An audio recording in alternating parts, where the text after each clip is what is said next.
नमस्कार, स्वागत है आपका। आज है 19 अप्रैल। चलिए अपना करंट अफेयर सेशन स्टार्ट करते हैं और देखते हैं कौन सा प्रश्न है और कितने आयाम पर क्वेश्चन आंसर बनेगा। और हाँ, काफी दिनों से वीडियो अपलोड नहीं हो पा रहा था, उसके लिए मैं माफी चाहता हूँ। बट क्या करूँ यार, कुछ ऐसा समस्या हो जाता है, उसके बारे में आगे आपसे बात करता हूँ।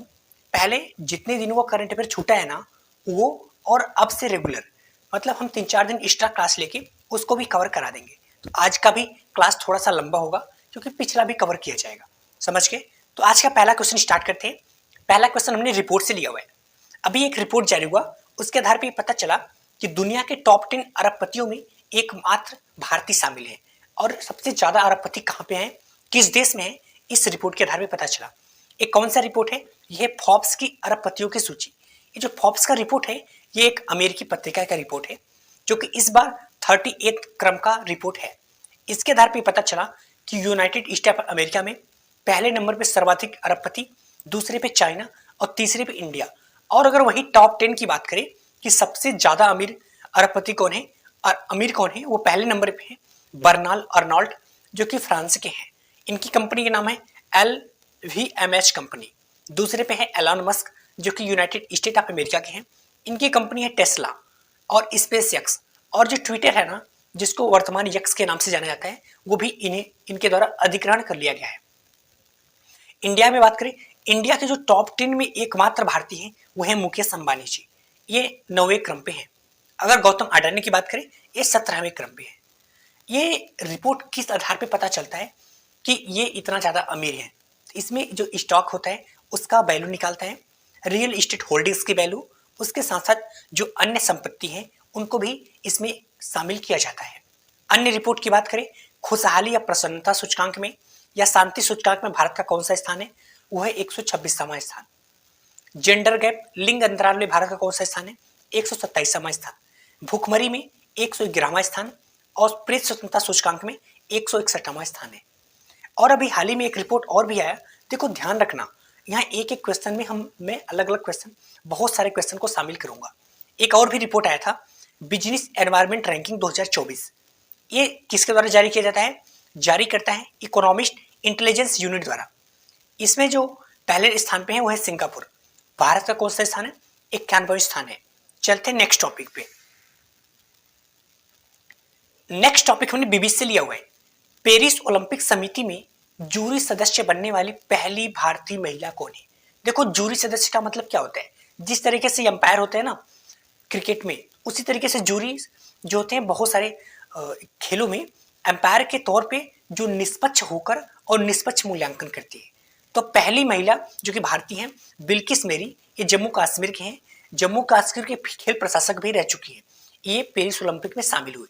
आपको पता होगा हाल ही में होने वाला 33वें क्रम का पेरिस ओलंपिक जो कि फ्रांस में होने वाला है। इसके पहले जो ओलंपिक हुआ था वो 32वें क्रम का टोक्यो में हुआ था, जहां पे नीरज चोपड़ा जी के द्वारा गोल्ड जीता गया था। और आने वाले इसके बाद जो 34वें क्रम का ओलंपिक होगा वो Los Angeles United state of America में होगा। ओलंपिक की शुरुआत इंटरनेशनल ओलंपिक कमेटी, इसकी स्थापना 1894 में स्थापना किया गया था। पहला जो इसका हुआ था वो हुआ था एथेंस जो कि ग्रीस में है। और इसके अलावा एक क्वेश्चन और भी, विश्व बैंक जो वर्ल्ड बैंक है उसमें आर्थिक सलाहकार जो पैनल है, उसमें बहुत कमेटी में जो बहुत सारे सदस्य होते हैं, उसमें एकमात्र भारतीय शामिल होने वाले अभी वर्तमान में कौन है? वो है राकेश मोहन। तो इसमें दो प्रश्न है, जूरी सदस्य कौन हुआ? वो बिल्किस मेरी। और आर्थिक सलाहकार विश्व बैंक में वो है राकेश मोहन। चलते हैं नेक्स्ट टॉपिक पे। नेक्स्ट टॉपिक खेल से, कजाकिस्तान अंतरराष्ट्रीय बैडमिंटन चैलेंज टूर्नामेंट 2024 में एकल वर्ग में कौन से पदक इन्होंने जीता? देखो, वैसे ये खेल ज्यादा इंपॉर्टेंट नहीं है, बट इसमें जो विजेता थे वो दोनों इंडियन थे, इसलिए हमारे लिए इंपॉर्टेंट है। एकल वर्ग में मेल में कौन जीता? एम थारून जो कि तेलंगाना की है। फीमेल में अनुपमा उपाध्याय जो कि उत्तराखंड की है। कजाकिस्तान की राजधानी की बात करें, अस्थाना। कजाकिस्तान एकमात्र ऐसा देश है, दुनिया का सबसे बड़ा स्थलबद्ध देश है, मतलब इसकी जो बाउंड्री है वो स्थल से है, मतलब समुद्री या झील या सागर से इसकी बाउंड्री नहीं है। समझ गए? चलते हैं नेक्स्ट टॉपिक पे। नेक्स्ट टॉपिक हमने नियुक्ति से लिया हुआ है। हाल ही में निर्वाचन आयोग ने किसे यूथ आइकन नियुक्त किया? यूथ आइकन का मतलब क्या होता है? जो युवाओं को वोट देने के लिए प्रेरणा करे। यूथ आइकन का मतलब युवाओं के लिए प्रेरणा और रोल मॉडल के लिए संदर्भित किया जाए तो ऐसे व्यक्ति जो लोकप्रिय हो और सम्मानित हो उनको यूथ आइकन बनाया गया। किसे बनाया गया? आयुष्मान खुराना को। ये एक प्रतिष्ठित व्यक्ति हैं। और अभी हाल ही में दिव्यांग के लिए भी आइकन घोषित किया गया था। वो थे शीतल देवी जो कि जम्मू कश्मीर के हैं। ये पैरा तीरंदाज है। इन्होंने अभी अर्जुन पुरस्कार भी प्राप्त किया था। इनके हाथ नहीं है और ये पैरा तीरंदाज में अर्जुन पुरस्कार भी जीत चुकी है। तो जाहिर सी बात है आइकन के रूप में ऐसे ही लोगों को चुना जाएगा। और अभी हाल ही में सक्षम ऐप भी लॉन्च किया गया था भारत निर्वाचन आयोग के द्वारा। सक्षम ऐप क्या है? जैसा कि नाम समझ में आ रहा है, सक्षम, जो 40% से अधिक दिव्यांग हैं या 80% से अधिक 80 वर्ष से अधिक जो वृद्ध हैं, बूढ़े व्यक्ति हैं, उनको वोट दिलाने के लिए परिवहन और व्हील चेयर की व्यवस्था किया गया। अगर ये लोग घर से ही वोट देना चाहें तो इनके घर पे ही वोट देने की व्यवस्था करना।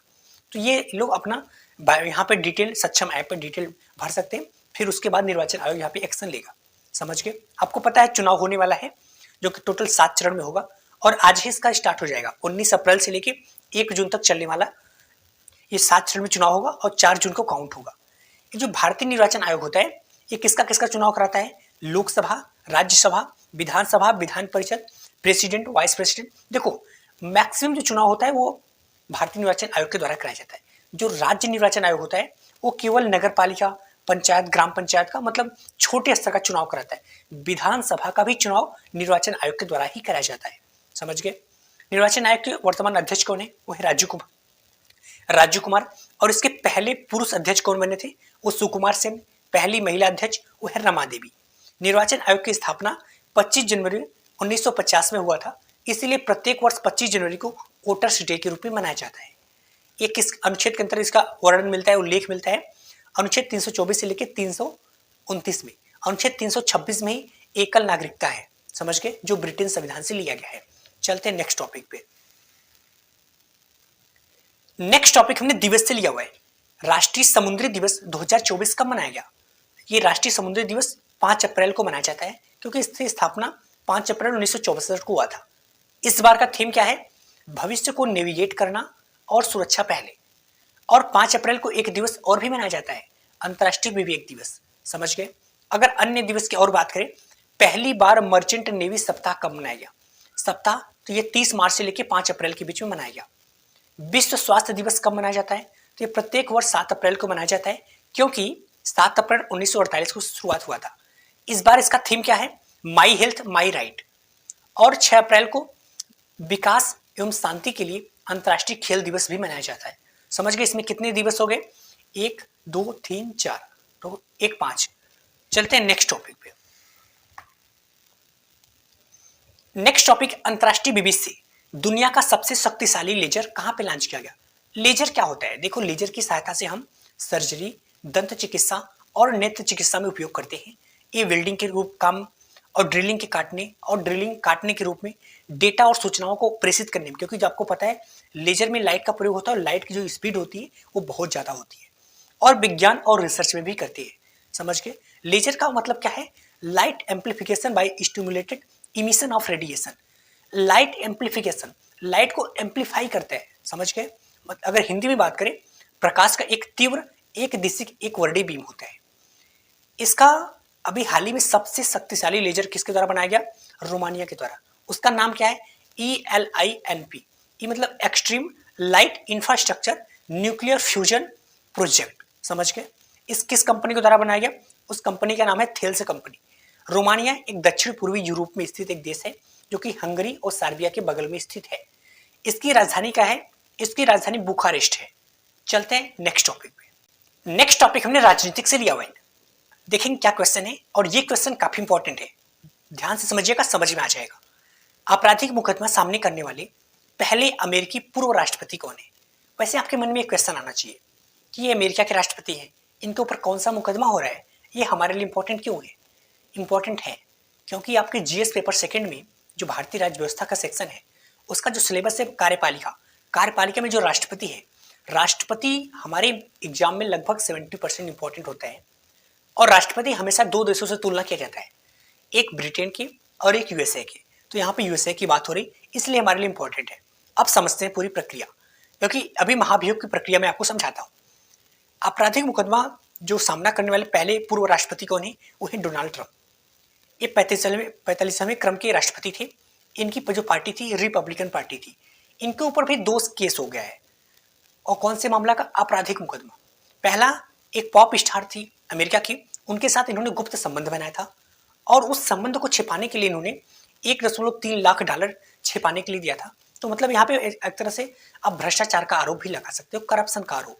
तो आपके मन में क्वेश्चन आना चाहिए यार कि करप्शन के आरोप के लिए इतना बड़ा एक केस बन गया। जी हाँ, क्योंकि जो भारत में महाभियोग की प्रक्रिया, जो भारत की कार्यपालिका का सर्वोच्च जो प्रमुख होता है वो होता है राष्ट्रपति।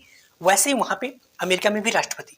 बट राष्ट्रपति को हटाने के लिए अपने भारत में क्या प्रोसेस है कि वो संविधान पे अतिक्रमण कर दी। संविधान पे अतिक्रमण का मतलब कि वो मंत्रिपरिषद की सलाह ना माने, क्योंकि राष्ट्रपति संपूर्ण कार्य मंत्रिपरिषद की सलाह से करेगा। तो यहाँ पे संविधान अतिक्रमण अगर करेगा तो उनके ऊपर महाभियोग की प्रक्रिया लगाई जा सकती है। बट यूएसए में जो आधार है ना, वो आधार अलग है कि अगर राष्ट्रपति भ्रष्टाचार के आरोप में या जघन्य अपराध के आरोप में या देशद्रोह के आरोप में लिप्त पाया जाता है तो उसके ऊपर महाभियोग की प्रक्रिया लागू की जा सकती है। तो इसीलिए तो भारत में आज तक अभी तक किसी भी राष्ट्रपति को महाभियोग की प्रक्रिया से नहीं हटाया गया। बट यूएसए में अभी तक 3 ऐसे राष्ट्रपति हैं जिनके ऊपर महाभियोग की प्रक्रिया शुरू हो गई। वैसे कंप्लीट नहीं हो पाया क्योंकि इसका एक लंबा प्रोसेस होता है और उस टोटल प्रोसेस में कंप्लीट नहीं हो पाया, जिसमें थे एड्यू जॉनसन, बिल क्लिंटन और ट्रंप। इनके ऊपर महाभियोग की प्रक्रिया हो चुकी है बट ये महाभियोग की प्रक्रिया से हटाए नहीं जा सकते। इंडिया के परिप्रेक्ष्य में इंडिया में अभी तक एक भी ऐसे राष्ट्रपति नहीं है जिनके ऊपर महाभियोग की प्रक्रिया शुरुआत हो, क्योंकि ये जो प्रक्रिया है ये बहुत जटिल प्रक्रिया है। जटिल प्रक्रिया इसलिए है क्योंकि आपको पता है जो भारत के राष्ट्रपति का जो महाभियोग की प्रक्रिया है वो आर्टिकल 61 में डिफाइन किया गया है। इसके लिए सबसे पहले आप किसी भी सदन में कोई प्रस्ताव ला सकते हो, लेकिन उस प्रस्ताव को लाने से पहले 1/4 सदस्यों के लिखित हस्ताक्षर और 14 दिन पहले आपको राष्ट्रपति को सूचना देना पड़ेगा। एक बड़ी कठिन समस्या यहीं पे है। उसके बाद उस सदन में टोटल सदन के 2/3 सदस्यों के बहुमत से उस प्रस्ताव को पारित भी करना पड़ेगा। उसके बाद दूसरे सदन में पारित करना पड़ेगा। तो मतलब इसका एक लॉन्ग प्रोसेस है जिसको कर पाना बड़ा मुश्किल काम होता है। समझ गए?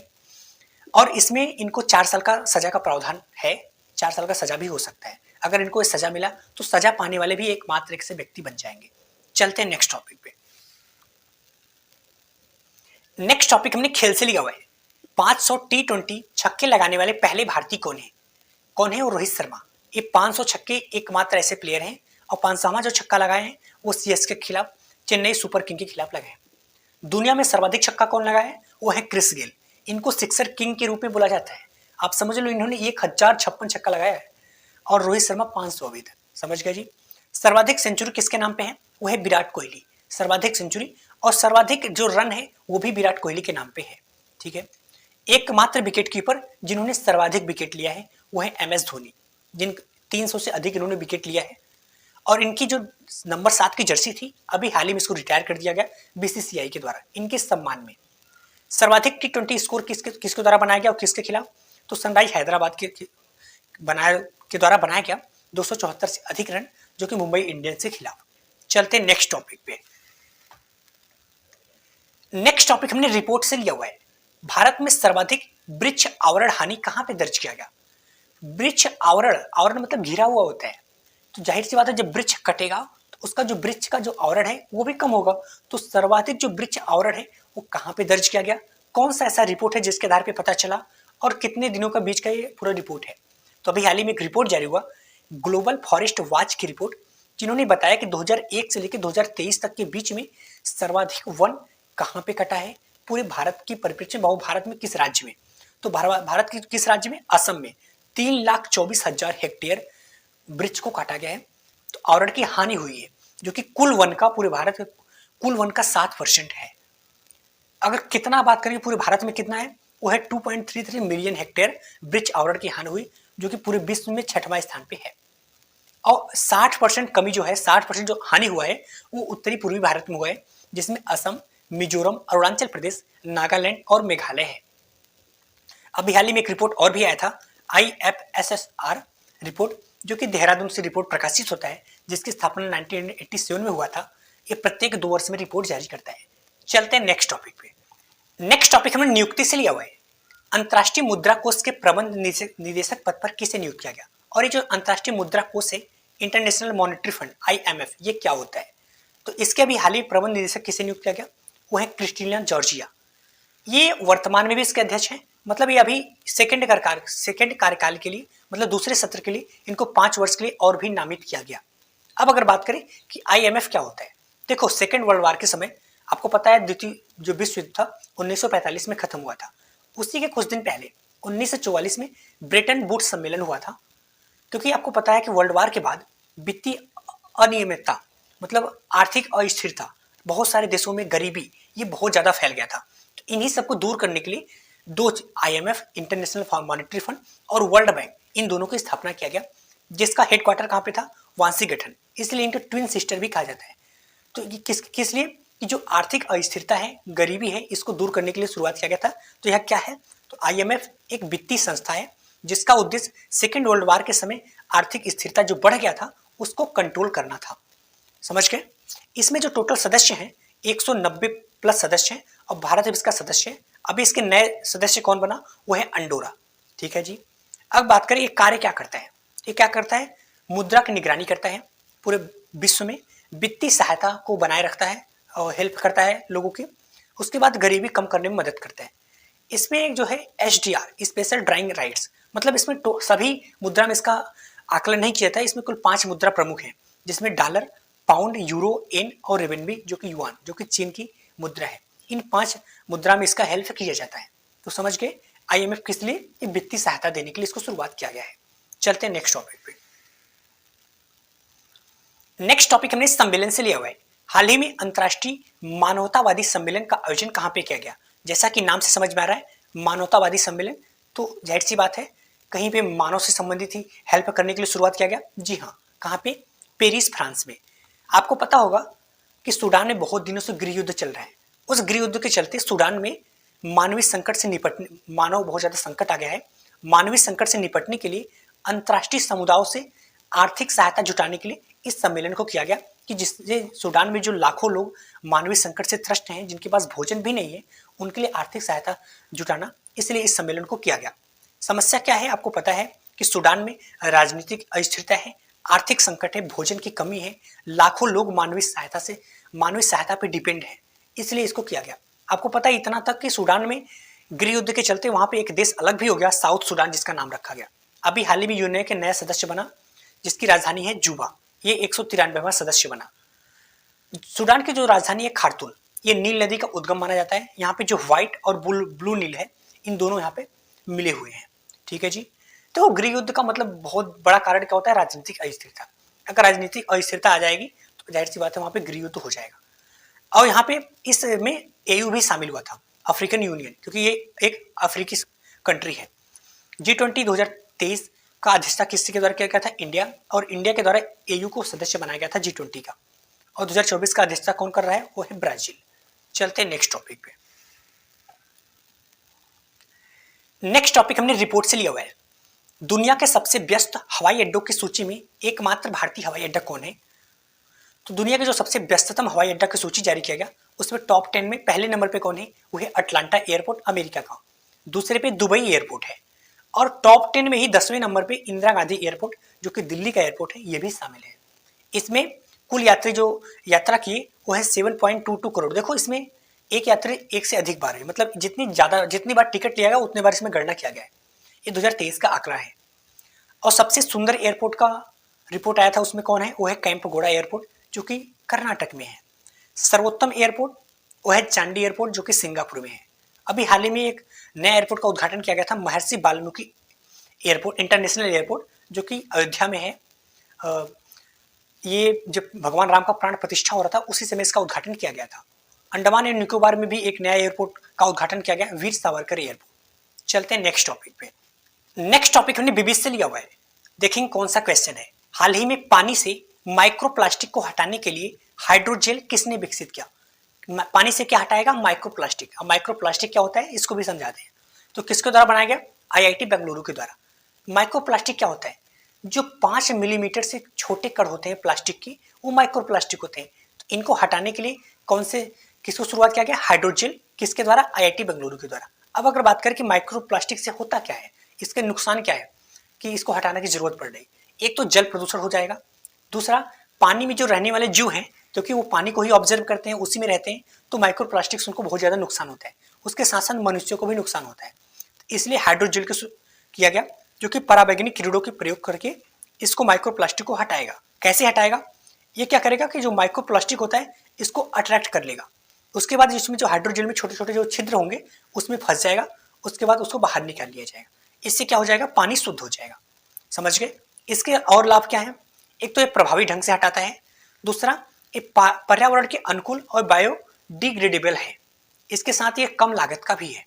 और अभी हाल ही में आईआईटी कानपुर के द्वारा कृत्रिम बुद्धिमत्ता आधारित त्वचा कैंसर पता लगाने के लिए भी कृत्रिम बुद्धिमत्ता एआई का शुरुआत किया गया था। चलते हैं नेक्स्ट टॉपिक पे। नेक्स्ट टॉपिक हमने दिवस से लिया हुआ है।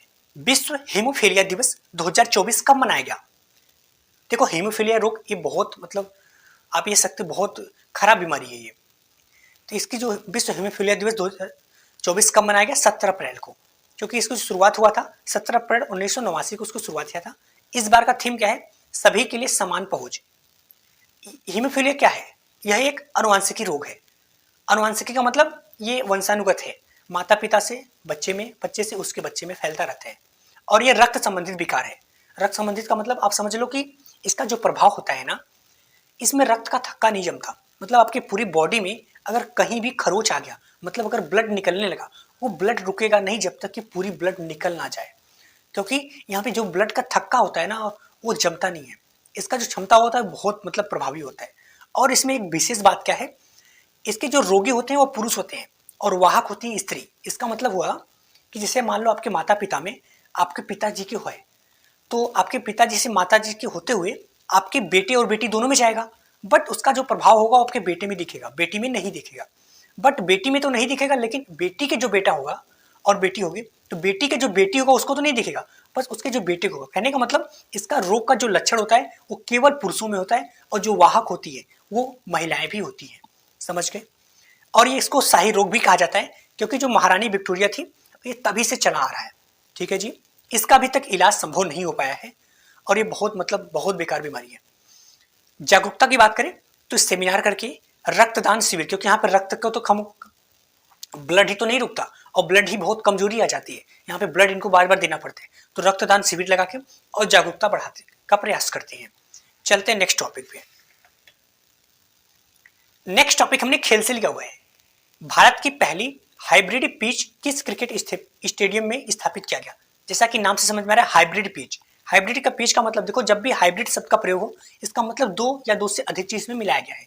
हाइब्रिड पिच, तो हाइब्रिड पिच का मतलब इसमें दो चीज, एक तो यहाँ पे जो नेचुरल चीजें हैं, प्राकृतिक घास है, उसके साथ साथ यहाँ पे 5% इसमें पॉलीमर भी मिलाया गया। अब इसको क्यों मिलाया गया, इससे क्या लाभ होगा, उसके बारे में भी बात करेंगे। तो कौन सा स्टेडियम है? वो है धर्मशाला स्टेडियम, जो कि हिमाचल प्रदेश में है।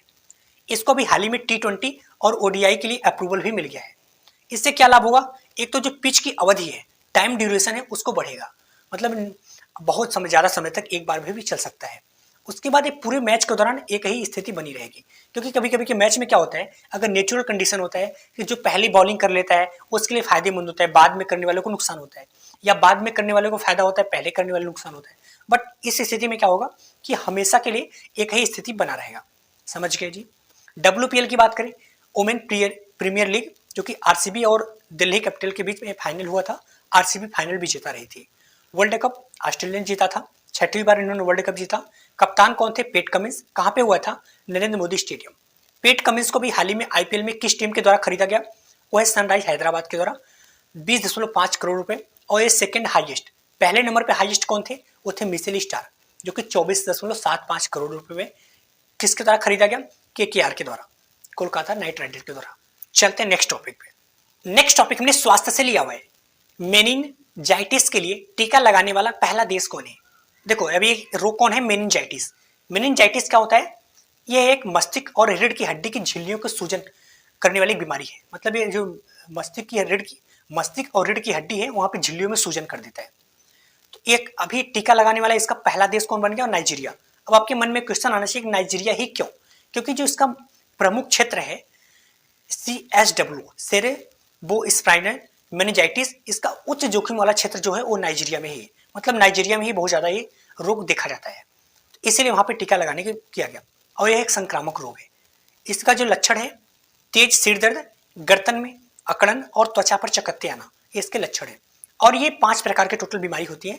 तो पांचों प्रकार के लिए एक ही वैक्सीन का नाम लॉन्च किया गया। उस वैक्सीन का नाम क्या है? मेन 5 से भी या मेन 5। इसका नाम 5 इसलिए रखा गया क्योंकि पांचों प्रकार के लिए एक ही वैक्सीन कारगर है। 5 प्रकार कौन कौन है? ए, सी, एक्स, वाई और डब्ल्यू टाइप है। इसके लिए एक ही वैक्सीन है।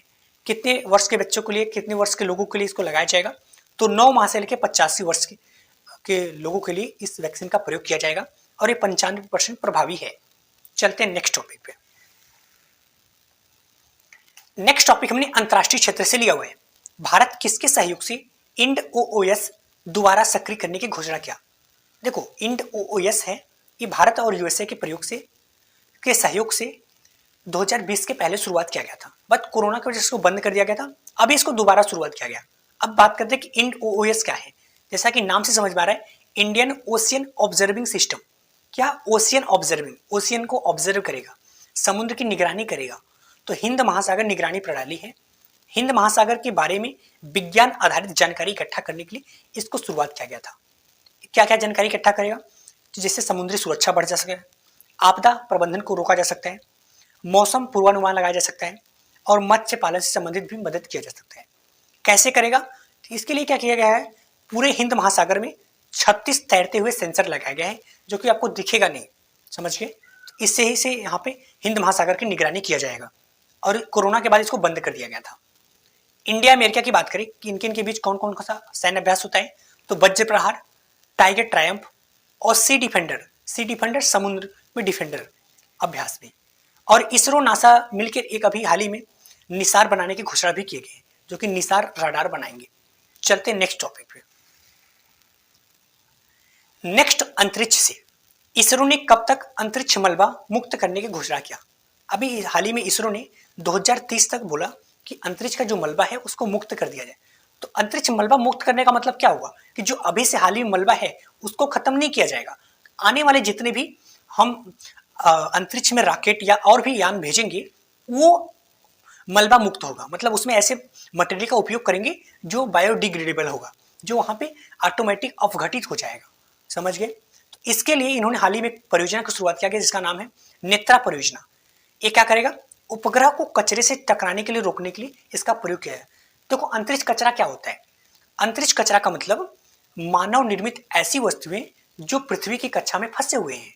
देखो, पृथ्वी की कक्षा में मानव निर्मित वस्तु है नहीं, तो मानव के द्वारा जो भेजा जाता है, वो चाहे रॉकेट की अवशेष से छोटे छोटे या उपग्रह हो, बहुत सारे आर्टिफिशियल सैटेलाइट भी तो होते हैं, और मृत अंतरिक्ष, ये सारे वहां पे अंतरिक्ष पे पृथ्वी की कक्षा में घूमते रहते हैं।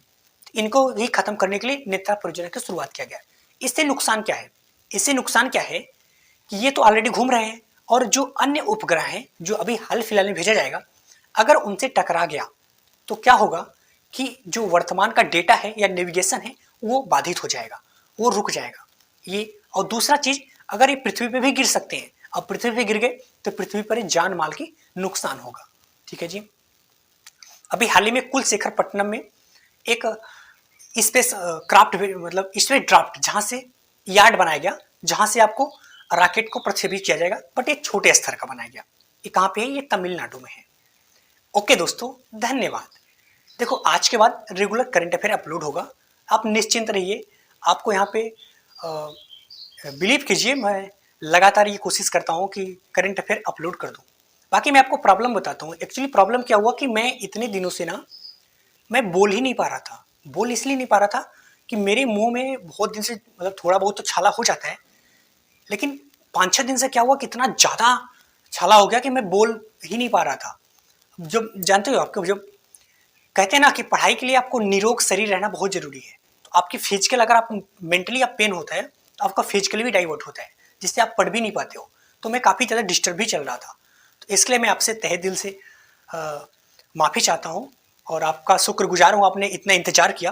बट आप लगातार पढ़ते रहो और मैं लगातार करंट अफेयर वीडियो लाता रहूँगा। और हाँ, अभी हाल ही में आपको पता होगा यूपीएससी 2023 का रिजल्ट भी आ गया, तो आप भी टॉपर्स का इंटरव्यू देखिए, उससे लगातार देखिए क्या उन्होंने इम्प्रूवमेंट किया और उससे सीखिए, और शायद आपके लिए हेल्पफुल होगा, समझ के। और हाँ, छोड़िएगा नहीं, लगातार लगे रहिए, सफलता मिलेगी। ओके, धन्यवाद।